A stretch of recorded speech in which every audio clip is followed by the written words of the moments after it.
하나님 우리에게 주신 말씀 마가복음 11장 12절 이하의 말씀을 통해서 저주받은 무화과 나무와 예루살렘 성전에 관하여 말씀을 드리고자 합니다.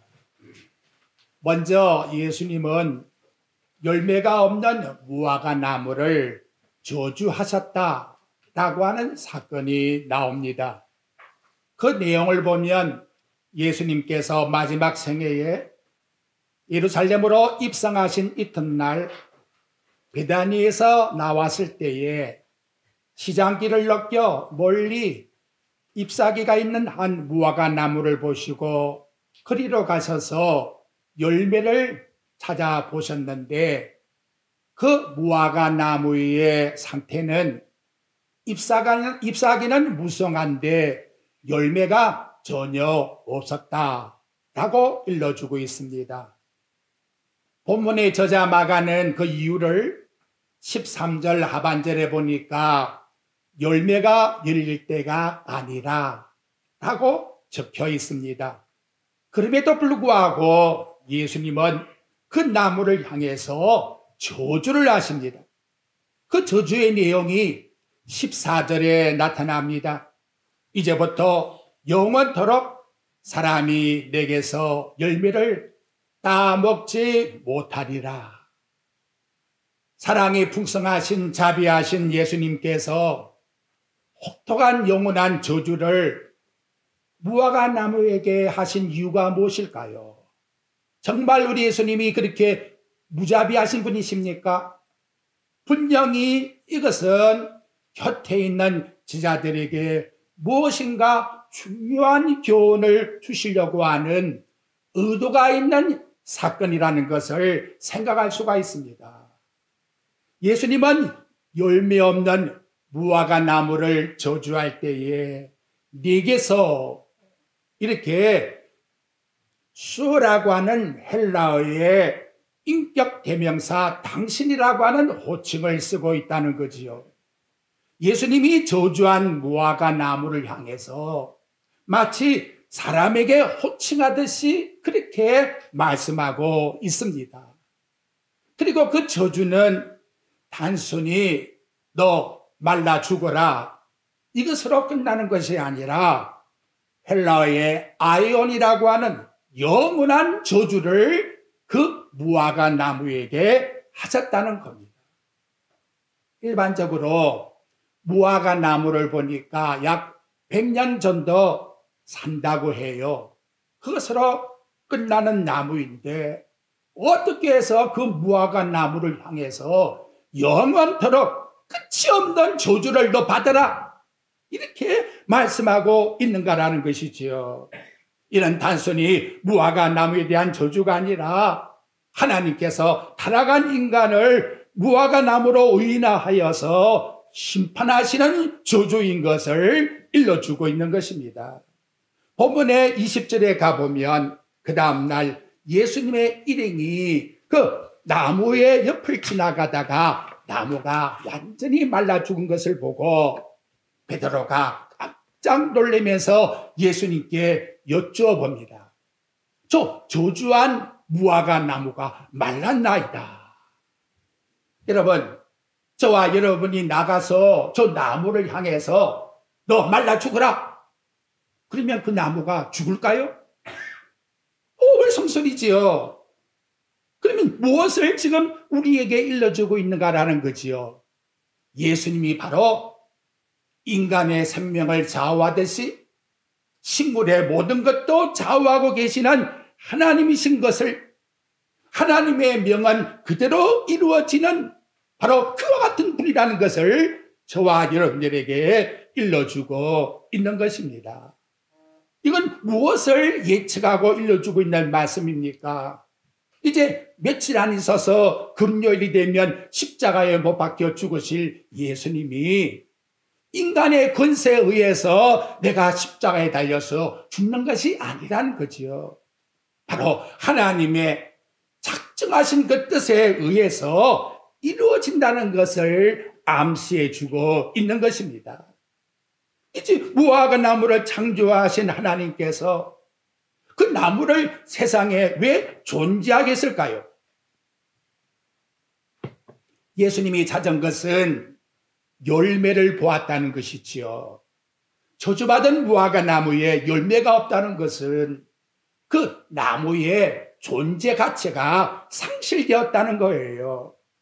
즉 열매 없는 무화과 나무를 통해서 인간은 하나님 앞에서 실상이 저주의 대상으로 우리의 인간의 본래의 목적이 다 상실된 상태라는 것을 일러주고 있는 것입니다. 요한복음 15장 5절에서 나는 포도나무여 너희는 가지라. 그가 내 안에 내가 그 안에 거하면 사람이 열매를 많이 맺나니 나를 떠나서는 너희가 아무것도 할 수가 없음이라고 말씀합니다. 여기 무화과 나무에다가 여러분 적용을 해보십시오. 포도나무를 무화과 나무로 말하면 포도나무의 가지가 무화과 나무의 가지가 열매가 없다는 것은 곧 생명 되시는 그리스도에게 떨어진 가지이기 때문에 즉 하나님이 보실 때에 인간의 상태는 어떠하냐?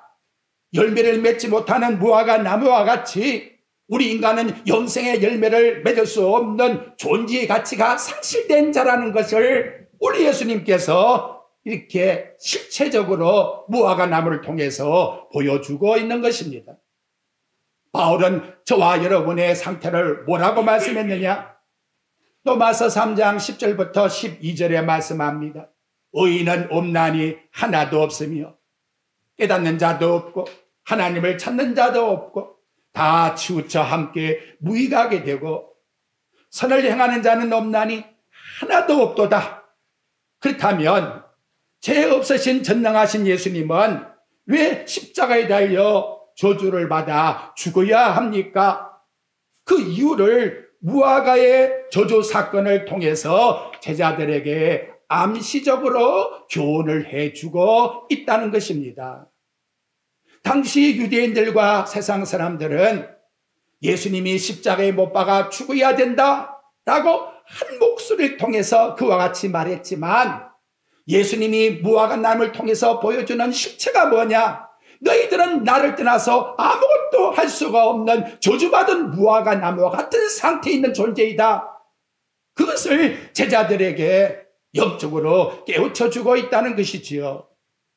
예수님이 무화과 나무를 향하여 영원한 저주를 내린 것은 말씀을 기록하다가 이것이 하나님이 아담에게 저주한 것과 똑같구나. 여러분 창세기 2장 17절에 뭐라고 합니까? 선악을 알게 하는 나무의 열매는 먹지 말라. 내가 먹는 날에는 반드시 죽으리란 말씀같이 무화과 나무에게 사람이 내게서 영원한 열매를 따먹지 못하고 영원한 저주를 받으리란 말씀과 동일한 의미를 나타내고 있다는 것이지요. 요한복음 15장 6절에 열매를 맺지 못하는 나무의 결과가 어떠하냐? 예수님께서 일러주십니다. 사람이 내 안에 거하지 아니하면 가지처럼 밖에 버려져 마르나니 사람이 그것을 모다가 불에 던져 살으리라. 내 안에 거하지 아니하면 나를 믿지 않는 자는 세상에 어떤 권력자, 세상에 어떤 높은 자라 할지라도 결국은 불에 살라 멸망당할 존재에 불과한 것이라는 것을 저와 여러분들에게 일러주고 있는 것이지요. 그 형벌은 여러분 나중에 받는 것이 아니라 이미 받은 상태라고 요한복음 3장 18절에서 말씀합니다. 그를 믿는 자는 심판을 받지 아니할 것이요 믿지 아니한 자는 하나님 독생자 이름을 믿지 아니하므로 벌써 심판을 받은 것이니라. 예수 그리스도를 믿지 않는 인간의 상태는 이미 하나님께 심판 아래 저주받은 존재로서 육신의 생명은 가지고 있을지만 영적으로는 죽어있는 상태라는 것을 일러주고 있는 것입니다. 자, 이제 우리 한번 생각해 보십시다. 저주받은 무화과 나무가 다시 살아날 수 있을까요? 예수님이 영원한 저주를 때리셨는데 어떻게 그 무화과 나무가 다시 소생할 수가 있을까요? 근데 여러분, 피조물된 무화과 나무가 생각하면 이거 얼마나 억울하나 이 말이지요. 하필이면 왜 내가 왜 걸려버렸나 이 말이에요. 그리고 열매를 맺을 시기도 아닌데 아니 기회나 좀 주시지. 예수님께 영원한 저주를 받은 무화과 나무가 인간의 감정으로 표현한다면 나는 너무나 원통하다.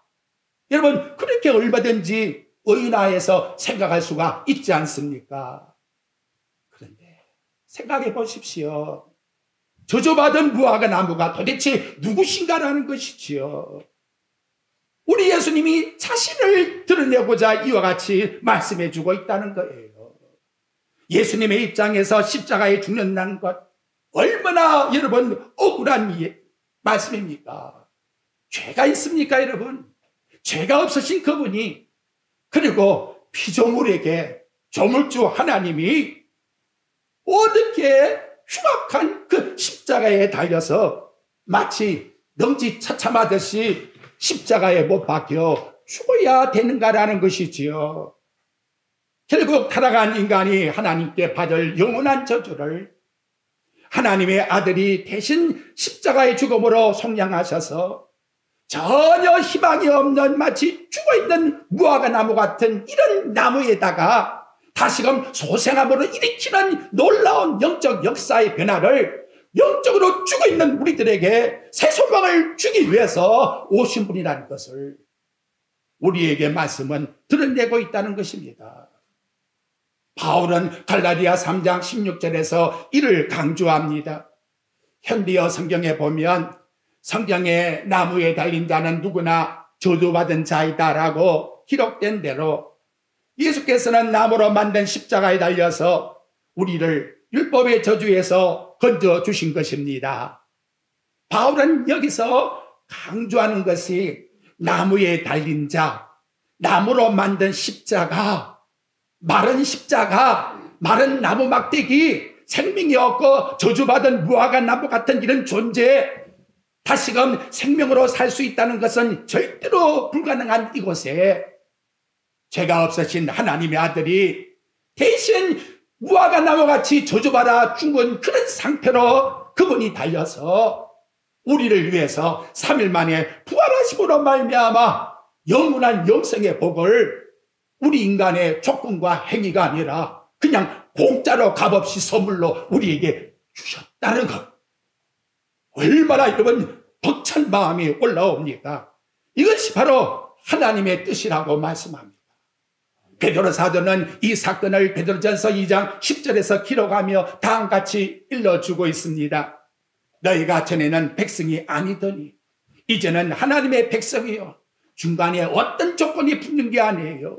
전에는 긍휼을 받지 못했더니 이제는 긍휼을 받은 자라. 누구 때문에? 그 생명이 없는 나무떼기에 올라 우리에게 생명을 주고자 하는 하나님의 아들의 영생의 주 때문에 택함 받은 우리에게 이와 같은 복이 왔다라고 말씀함으로써 이제 우리는 신분도 바뀌었고 소속도 바뀌게 되었고 영원한 영생을 나중에 받는 것이 아니라 이미 받은 자로서 살아가게 되었다라고 마치 예수님이 혼인잔치집에서 물을 포도주로 바뀐 같은 완전한 변화를 저와 여러분에게 입혀주셨다. 그래서 바울은 고린도후서 5장 17절에서 말씀합니다. 예수 그리스도 안에 있는 자에게는 한번 따라합시다. 새로운 피조물이라. 누가 새로운 피조물입니까? 저와 여러분이 새로운 피조물이 되었다라고 이와 같이 말씀해주고 있으니 그래서 바울은 고린도전서 15장 9활장에서 외치잖아요. 사망아 쏘는 것이 죄의 근능은 율법이라. 그러나 우리 주 예수 그리스도로 말미암아 우리에게 승리를 주신 하나님 앞에 찬양을 돌려드리자. 오늘 저와 여러분이 찬양할 제목과 이유가 여기 있는 거예요. 너 신앙생활 열심히 해. 이래서 이루어지는 게 아니에요. 이 놀라운 사건을 우리의 심령 속에 주었을 때에 우리에게 어떤 변화가 일어나겠습니까? 삭개오가 예수의 음성을 듣고 얼마나 기뻤던지 기쁨으로 자기 가정에 모신 같이 우리의 심령 속에 나를 구원해 주신 우리 예수님, 내가 어떻게 우리 주님께 보답하면서 살아가겠습니까?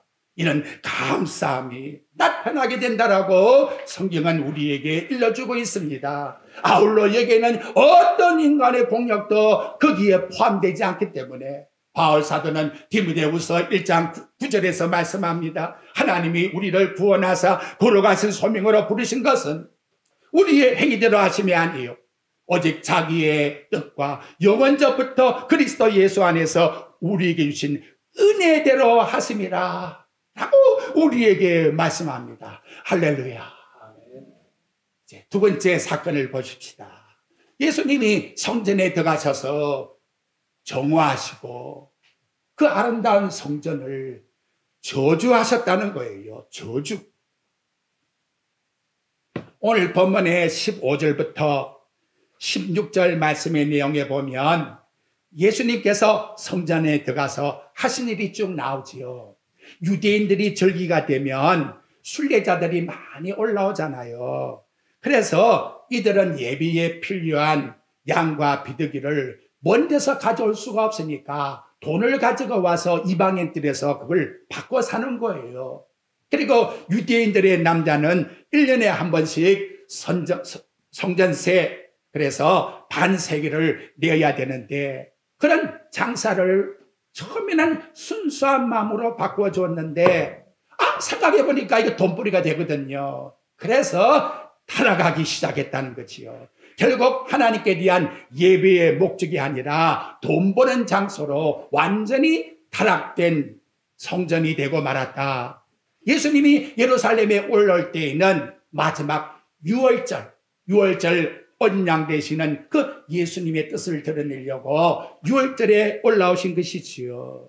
그리고 우리 예수님은 바로 그 세소가 된 성전을 가리켜서 15절과 16절에 보게 되면 그 장사하는 사람들을 뒤엎어 엎어버리지요.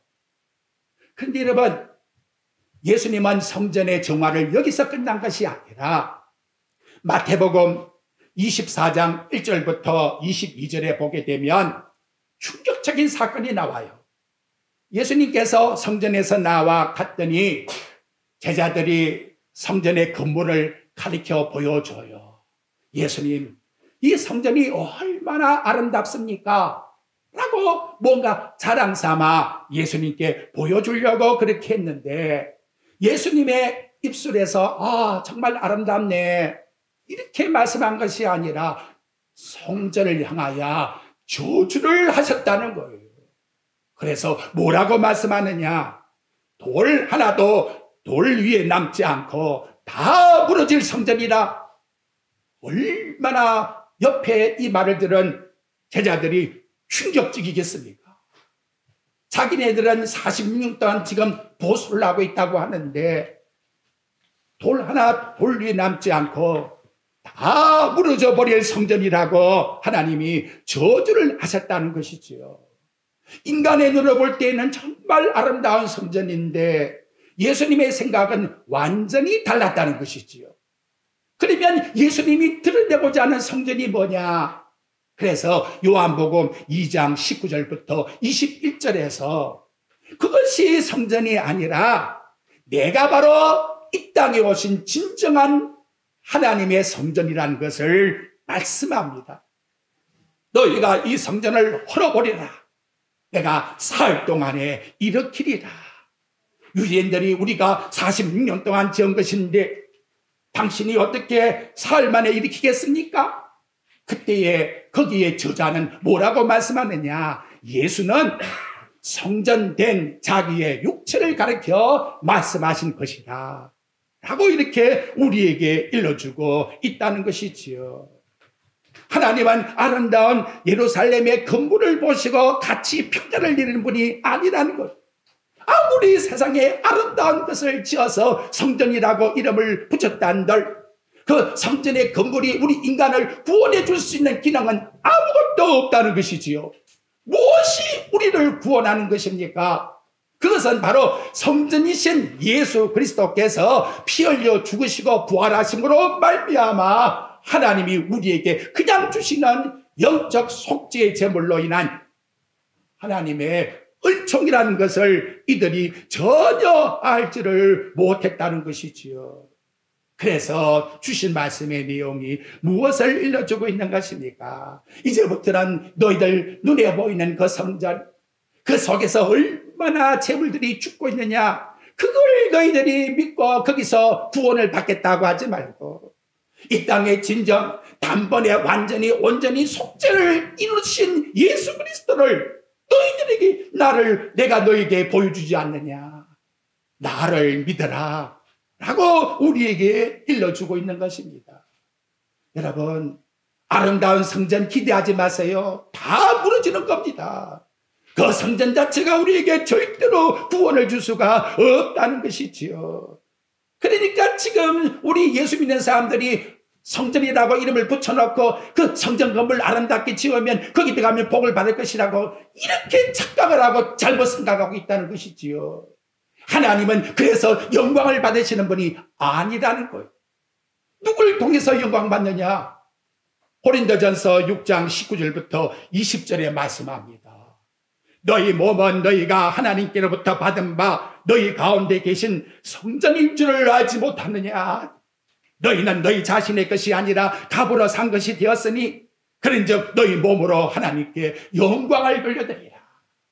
우리 성도 한 분 한 분이 얼마나 하나님 보시기에 귀중한 곳인, 건물의 자체의 규모와 숫자가 아니라 예수 그리스도의 피로 구속받은 나와 여러분이 모여서 하나님 앞에서 예수님이 하나님이시라고 부르는 바로 그 우리가 진정한 성전이요, 하나님이 귀중히 여기시는 가치 있는 성전이라고 말씀하고 있다는 거예요.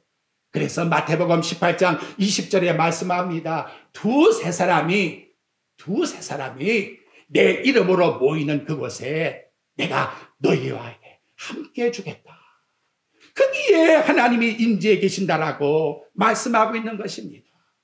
여러분, 천국 간 성도들을 보십시오. 내가 몇 평짜리 큰 예배당 지었으니까 천국 갔다고 합니까? 성경은 전혀 그렇게 나타내지 않습니다.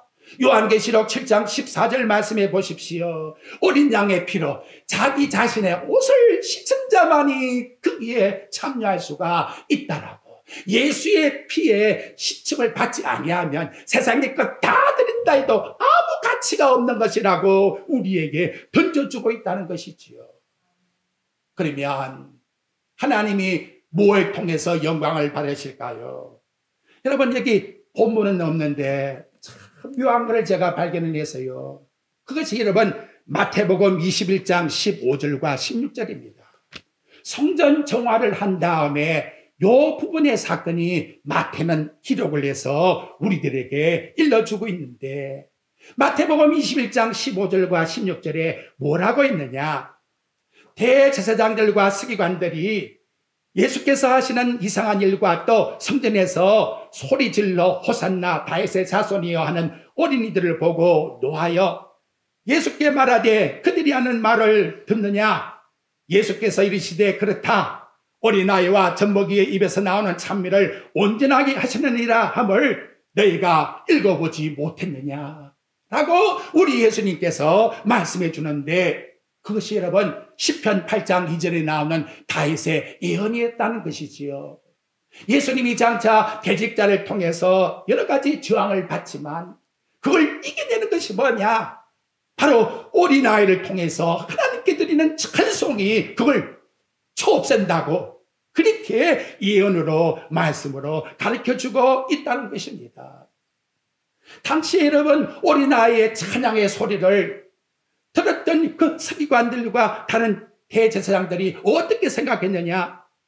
마태복음 21장 15절 말씀의 내용에 보니까 어린아이를 보고, 그 찬양 드리는 어린아이를 보고 격분했다. 노가 치밀 올랐다. 너희들이 여기 와서 뭐 하는 거야? 이렇게 노가 치밀로 올랐다라고 말씀을 합니다. 여러분, 사람이 볼 때에는 F학점이지요. 어린아이들이 찬송 부르는 그것이 무슨 인간적 귀에 들을 때의 아름다운 소리가 되겠습니까? 그런데 하나님은 A뿔이랍니다. 온전한 찬미를 들었다라고, 너희들이 이러한 찬미를 들은 것이 곧 하나님이 받으시는 예배라고 말씀해 주고 있다는 것이지요. 하나님이 어린아이의 음악성을 보고 말하는 것입니까? 하나님은 그걸 소리를 보는 게 아니에요. 고백을 보는 게 고백. 호산나 다윗의 자손으로 오신 예수여, 호산나, 이제 우리를 구원하소서. 이 땅에 다윗의 혈통으로서 메시아로 오신 하나님, 우리를 구원해 주소서.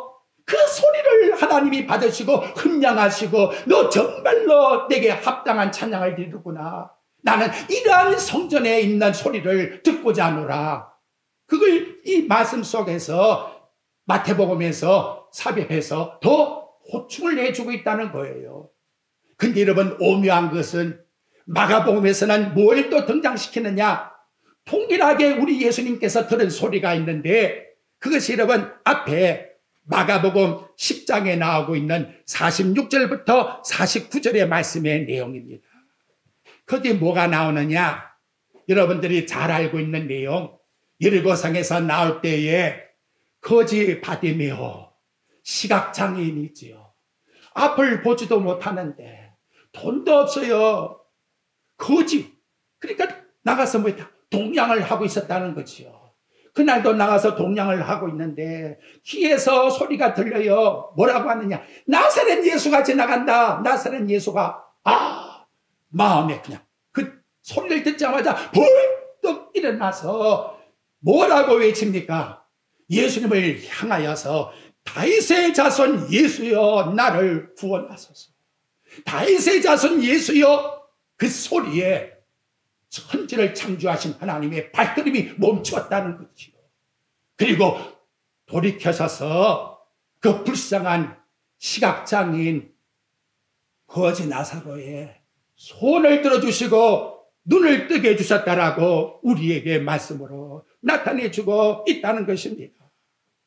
이 시간 진정 하나님이 제가난양교회를 통해서 들으시고자 하시는 소리가 뭘까요? 바로 호산나, 우리를 구원하소서.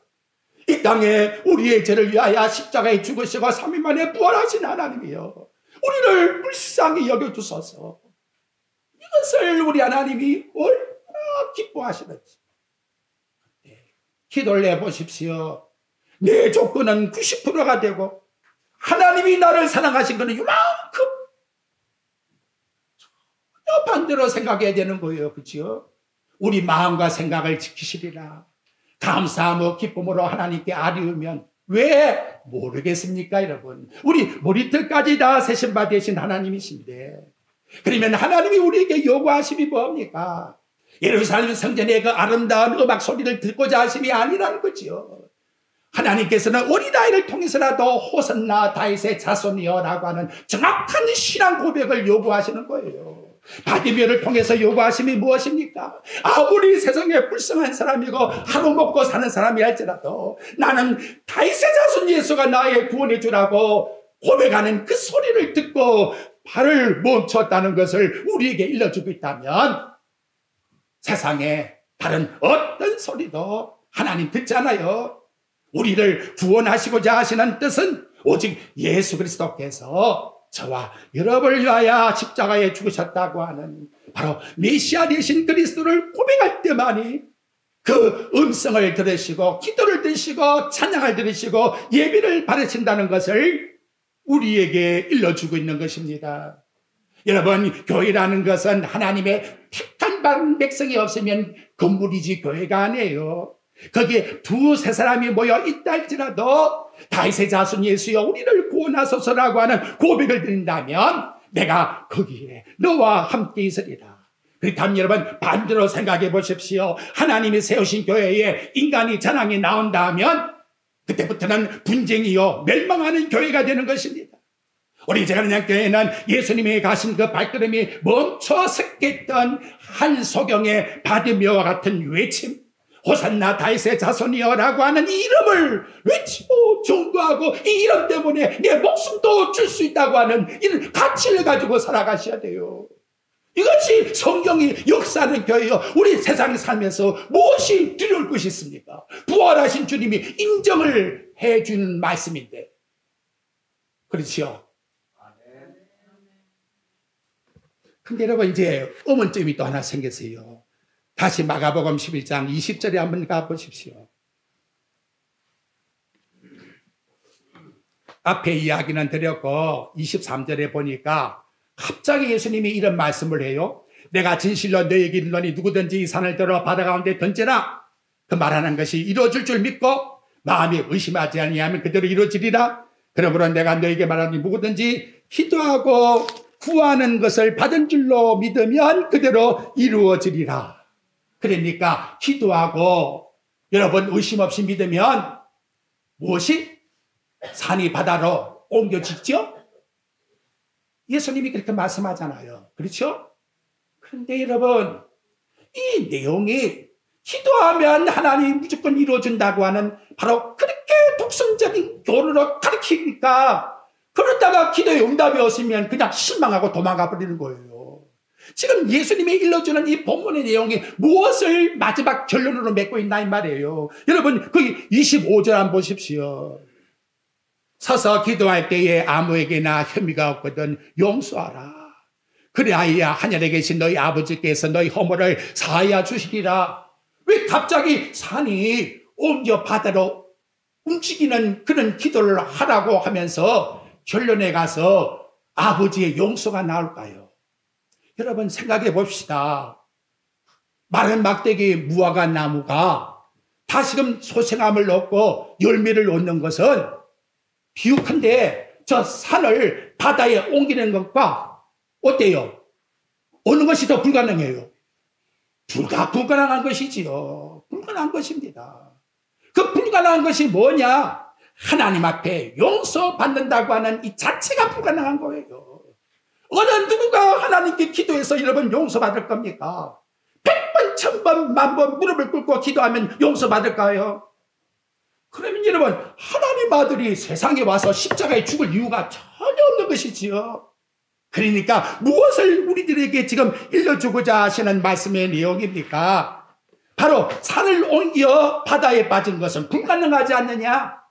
너 무화과 나무가 말라 죽은 거 다시금 소생시킬 거 불가능하지 않느냐? 그래서 내가 이 세상에 왔고 십자가에 죽을 것인데 십자가에 부활하신 예수 그리스도를 믿으면 그 불가능한 것이 뭐다? 완전히 가능해진다는 것이지요. 저와 여러분이 예수 믿어 구원받은 것은 낙타가 바늘 끼로 들어간 것보다 더 어려운 거예요. 이 불가능한 사건을 하나님께서 우리에게 이루어 주었으니 결론에 가서 예수님 하신 말씀이 뭐예요? 하늘에 계신 너희 아버지께서 너희 허물을 사하여 주시리라. 이런 기적이 어디 있습니까 여러분? 어떻게 죽은 우리의 영혼이 구원을 받겠습니까? 이것이 바로 하나님의 뜻이라고.